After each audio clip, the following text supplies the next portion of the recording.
Methods of calculation of goodwill. First method is average profit method. വളരെ important ആണ്. എങ്ങനെയാണ് കണ്ടെത്തുക?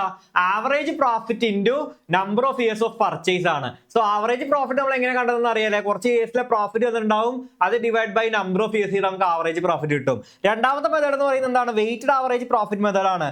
ഇക്വേഷൻ എങ്ങനെയാണ്? Weighted average profit into number of years of purchase ആണ് നമ്മൾ എന്ത് വരുന്നത്? നമ്മുടെ ഇക്വേഷൻ ആയിട്ട് വരുന്നത്.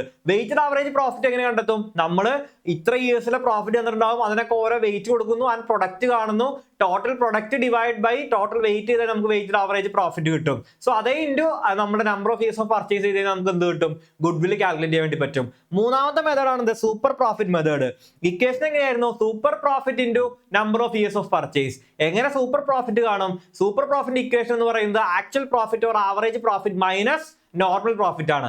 ഇനി എന്താണ് ആവറേജ് പ്രോഫിറ്റ്? നമുക്ക് ആദ്യം കണ്ടത് തന്നെയാണ്. ഇനി നോർമൽ പ്രോഫിറ്റ് ആണ് നിങ്ങൾക്ക് ഡൗട്ട് വരാനുള്ള സാധ്യതയുള്ളൂ. നോർമൽ പ്രോഫിറ്റ് എന്ന് പറയുന്നത് capital employed into rate divide by 100, normal rate divide by 100, അതൊക്കെ ക്വസ്റ്റിൽ തന്നിട്ടുണ്ടാവും.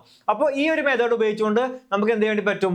നമ്മുടെ ഗുഡ്വിൽ കാൽക്കുലേറ്റ് ചെയ്യാൻ വേണ്ടി പറ്റും. ആൻഡ് ലാസ്റ്റ് മെത്തേഡാണ് ക്യാപിറ്റലൈസേഷൻ മെത്തേഡ്. നമ്മുടെ എങ്ങനെയാണ് നമ്മുടെ ഇക്വേഷൻ എന്ന് പറയുന്നത്?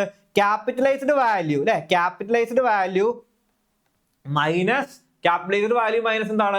Actual capital employed. സോ ഇനി ക്യാപിറ്റലൈസ്ഡ് വാല്യൂ എങ്ങനെ കണ്ടെത്തും? നമ്മൾ ക്യാപിറ്റലൈസ്ഡ് വാല്യൂ നമ്മൾ കണ്ടെത്തുന്നത് ആവറേജ് പ്രോഫിറ്റിനെ എന്താക്കി മാറ്റണം? ക്യാപിറ്റലൈസ് ചെയ്യണം. എങ്ങനെ ക്യാപിറ്റലൈസ് ചെയ്യും? നമ്മൾ 100 ഡിവൈഡ് ബൈ 10 ആണ് ചെയ്യുന്നത്. അങ്ങനെ നമുക്ക് ക്യാപിറ്റലൈസ് ചെയ്യാൻ വേണ്ടി പറ്റും. ഇനി അടുത്തൊരു ഇക്വേഷൻ ഉണ്ട് ഇതിന്റെ തന്നെ. എങ്ങനെയാണ്? Super profit into 100 divide by normal rate എന്നുള്ളത്. സോ നോർമൽ റേറ്റ് അത് ഉപയോഗിച്ചുകൊണ്ട് നമുക്ക് എന്ത് ചെയ്യാൻ വേണ്ടി പറ്റും? കാൽക്കുലേറ്റ് ചെയ്യാൻ വേണ്ടി പറ്റും. സോ ഈ ഒരു രീതിയിലൊക്കെ നമുക്ക് എന്ത് ചെയ്യാം? നമ്മുടെ ഗുഡ്വിൽ കാൽക്കുലേറ്റ് ചെയ്യാം. സോ വളരെ സൂപ്പർബ് ആയിട്ട് എന്ത് ചെയ്യുക? പഠിക്കുക. ഏതെങ്കിലും ഒരു മെത്തേഡ് ഷുവർ ആയിട്ട് നിങ്ങൾ എന്ത് ചെയ്യും? എക്സാമിന് ചോദിക്കും. Thank you.